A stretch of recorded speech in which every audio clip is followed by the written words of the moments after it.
So today is the 10th of June, and Bitcoin broke out of this symmetrical triangle, which is on the, actually, let me just zoom out quickly.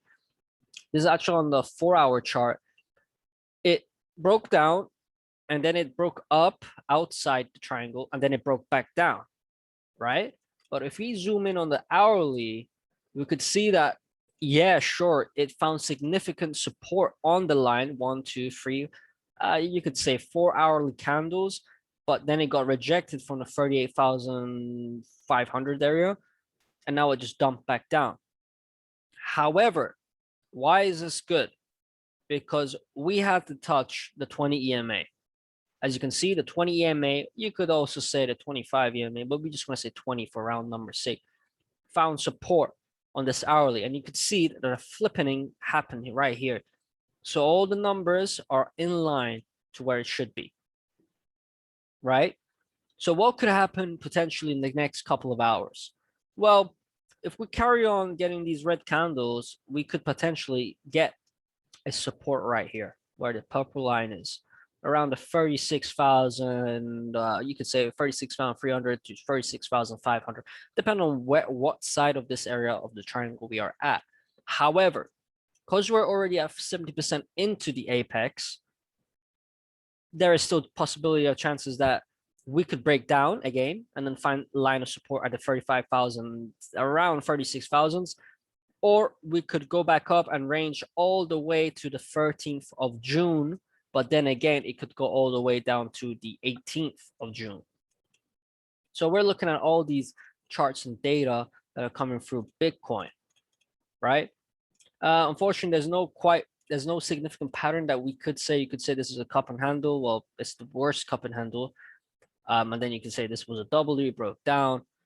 There is no clear indication of what's going on in the hourly. Again, 4 hourly says the same thing. This was an inverse head and shoulder. It broke up. Then it got a massive dump down. And there is still an hour left on the 4-hour candle. So yeah, we can move on to the Bitcoin dominance.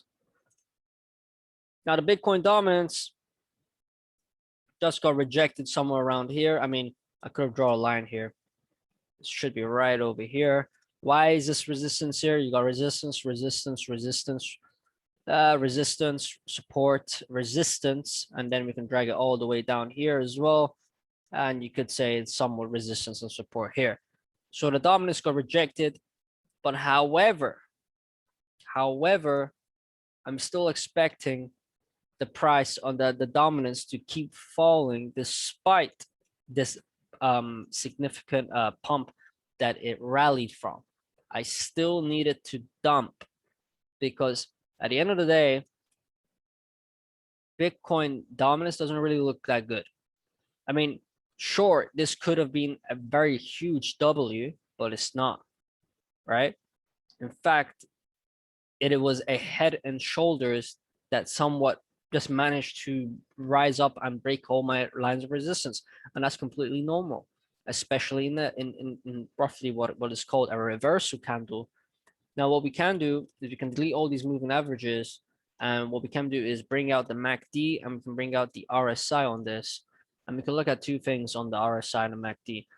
I mean, the RSI, I've been signaling a reversal for quite some time, and then we can also see that the spike that has been asking that on the daily, we could clearly see that the price is going higher here, but then the price here is still in lows. So we could still see a massive pump on the dominance. So the dominance could potentially go all the way as high as 47. And if so, it could even go to 52. If it breaks 52, then you could possibly say alt season's over. But at the end of the day, we could always say that 61 is going to play significant support and resistance upon these lines. So it's going to be support, resistance, support, resistance, support, resistance, support, resistance. That's very critical, especially when you're looking into it. Right. Let's move on. Let's move on to Ethereum. So Ethereum against the USD pairing. And now we're going to look at a Coinbase. So again, I've said this before. Ethereum has been ranging in this line that I've created 2 days ago. I said that if this line breaks, it goes underneath it, and then it's going to find support and resistance, and it's going to range all the way to the end of the 22 of July.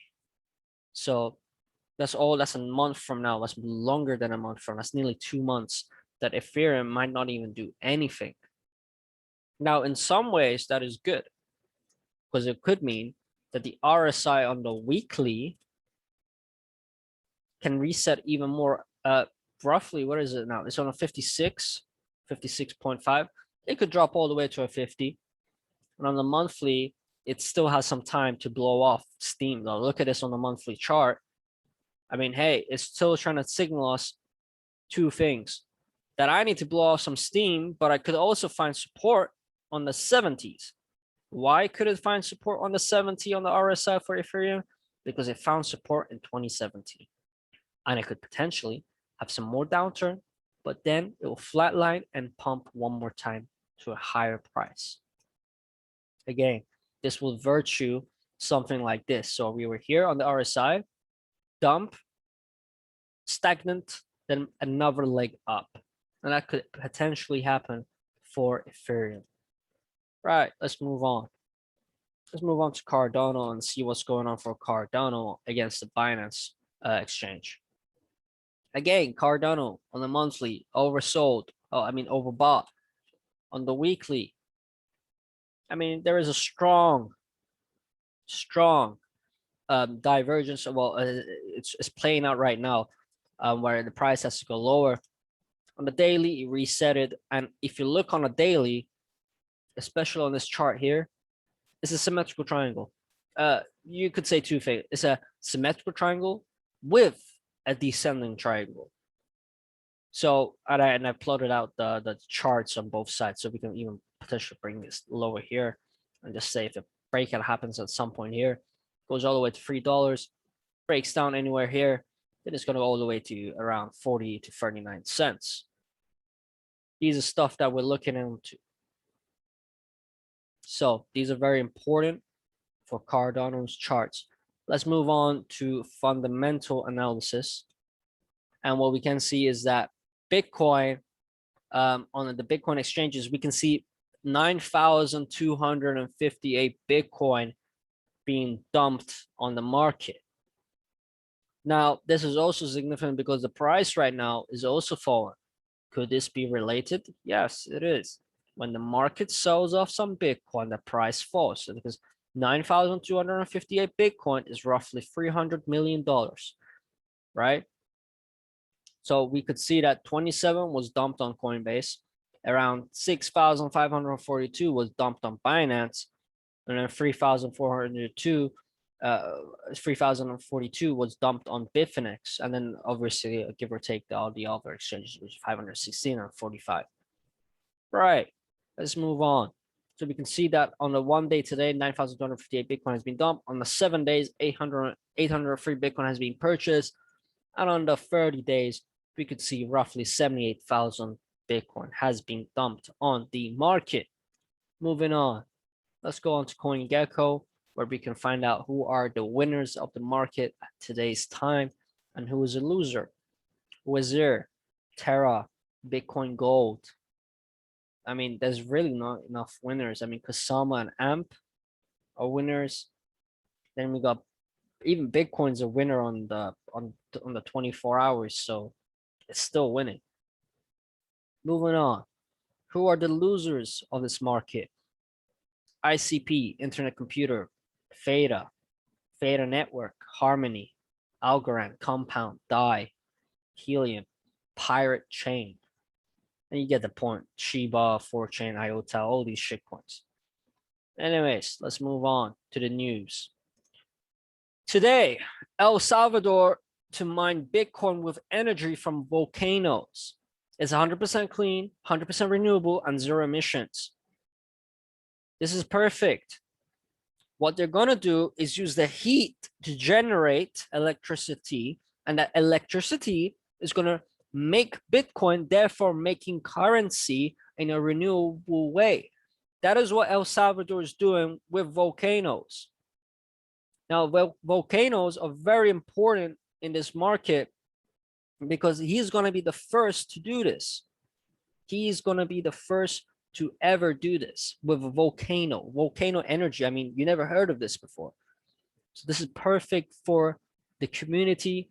And this is obviously a technology way of using this. So now, every time he's putting more electricity, every time he's buying new equipment to mine from the volcano heat, he's now therefore making currency. And with that currency, he helps the GDP of his country grow by 25%. Amazing. Perfect. And he also creates jobs.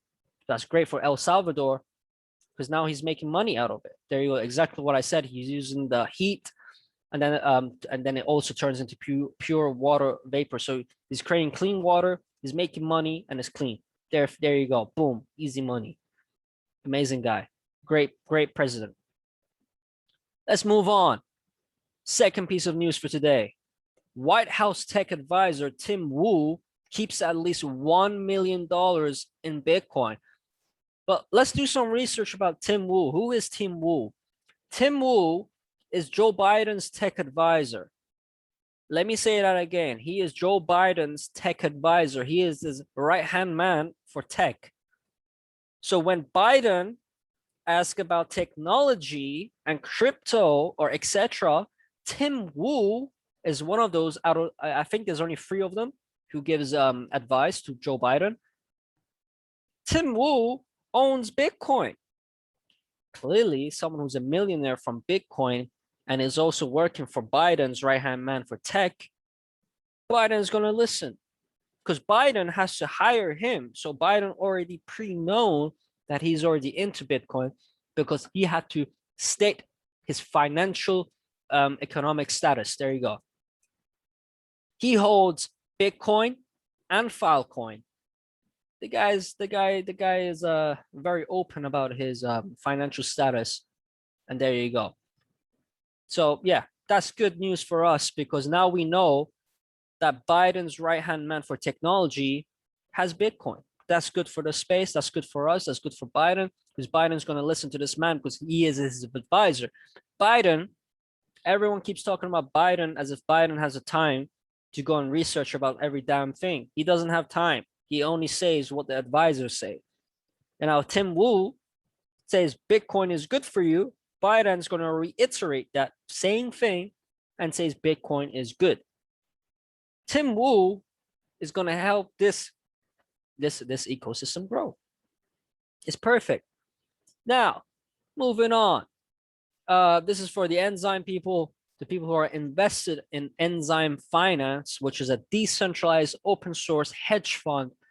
And currently looking at mine, we are $93,000 assets under management from 47 people, just shy from 1% right now down. We are actually 2% up, but because of the recent dump right now, we're actually down a little bit, which is okay. It's great compared to other hedge funds in this management system, which are bigger than ours, especially Takami. We're doing pretty great for ourselves, especially when they're down 2%. We're down nearly just under shy of 1%. We're doing better than them. And I'm very pleased about that. Moving on. Today I was listening to a podcast, right? And it was talking about how China is migrating away from Bitcoin mining, but is not completely moving away. Let me tell you why it's completely not moving away. It's China a couple of weeks ago was advertising Bitcoin on national TV. If you didn't know, yeah, you didn't know that, did you? It was advertising Uniswap and Bitcoin and their own CBDCs, of course. China accepts Bitcoin as a currency, but remember, this goes against all their power. So clearly, if I have something that is going to go against your company, you're not going to be happy, are you? So now that we're going to have an economic change from this pools of hash rate, by 2025, America is going to own at least 40% of the hash rate. Right? So we're going to have 40% in America, 40% in the Asia and Middle Eastern countries, and we're going to have 20% in Europe and United Kingdom in the next 4 years. Now, you can never ever think about that in ever, because this is what a decentralized ecosystem is, where everyone has a certain percentage of this, but it's very open on who has what. Now, with Taproot coming out eventually at the end of this year, hopefully whenever the first mine block is being released, when Taproot comes out, Taproot is going to enable smart contracts for Bitcoin. It's going to be the forefront of smart contracts. So therefore, why the hell should you need Ethereum if Bitcoin is going to be launching its own smart contract in the foreseeable future? You wouldn't need Ethereum. You wouldn't ever need Ethereum. Ethereum's protocol has changed several times and it's confusing everyone. People want something that stays the same forever because their mind can't comprehend so many changes. So therefore, when Taproot comes out, you are enabled to do basic smart contracts like I want to make a deal with Alice. I have 1 Bitcoin, but Alice has to do this for me. That is a basic smart contract. I'm not going to go too intense into it, but Taproot will enable you to do this in the most basic functional ways. Of course, Ethereum is more advanced, but Taproot is the first building block of that. And come in the next 9 years, you will have full functionality for Bitcoin's ecosystem, for Lightning Network, smart contract platform. You could potentially move from proof of work to proof of stake, especially when Charles Hoskinson has already said, I will help the Bitcoin community. If they ever need it, he can help them migrate from proof of work to proof of stake in a very simple fashion without having any errors in code, because it's possible. So that's something that we're going to look into. Now, regarding June the 11th, which is tomorrow, Biden will be speaking about CBDCs, central bank digital currencies, and he will also be talking about Bitcoin. It's part of the conversation. It is naturally part of the conversation. And what should we expect from this conversation? Well, we can again look back at the charts that I've shown you. The charts are saying that we are biased bullish. Now, Biden could say two things that he could say. I want to see more regulation. He wants to see more regulation. Right, that's number one. But you can't put regulation on this technology. Why? Because a regulation has to come from exchanges. And if you're using a decentralized exchange, you can never put a regulation source on it. You can never do it. Okay, that's number one. Number two, what else will you say? He'll probably implement some taxes, 40% taxes on stocks and cryptocurrencies. Number two. Number three, which is which is the one that we want to hear, but he won't say it, is that I own some Bitcoin. Wouldn't you love that if Biden said, I have some Bitcoin now because one of my advisors told me to buy it? Do you know how bullish the market will get? Now, no doubt, Biden's already aware of Latin America's ordeal with their country, how they are made it a legal tender to make it Bitcoin. Now, Biden clearly knows that. He might not understand it, but his technical advisors, his tech advisor like Mr. Wu, Tim Wu, knows that. And he is definitely telling Biden, listen, they're doing this. And we're going to have a look at it because it might be good. If Latin America's GDP goes higher because of Bitcoin, America will do it too. Biden will do it. And bear in mind, guys, regardless of whatever Biden says tomorrow, he's still going to print out $6 trillion, okay? $6 trillion. You know, you can only imagine that sort of numbers. So regardless of whatever he says tomorrow, nonetheless, he's still printing some money. And that's good for the market. Anyways, guys, that's it for today. Thank you very much to all my audience on Zoom. I'm going to stop recording here.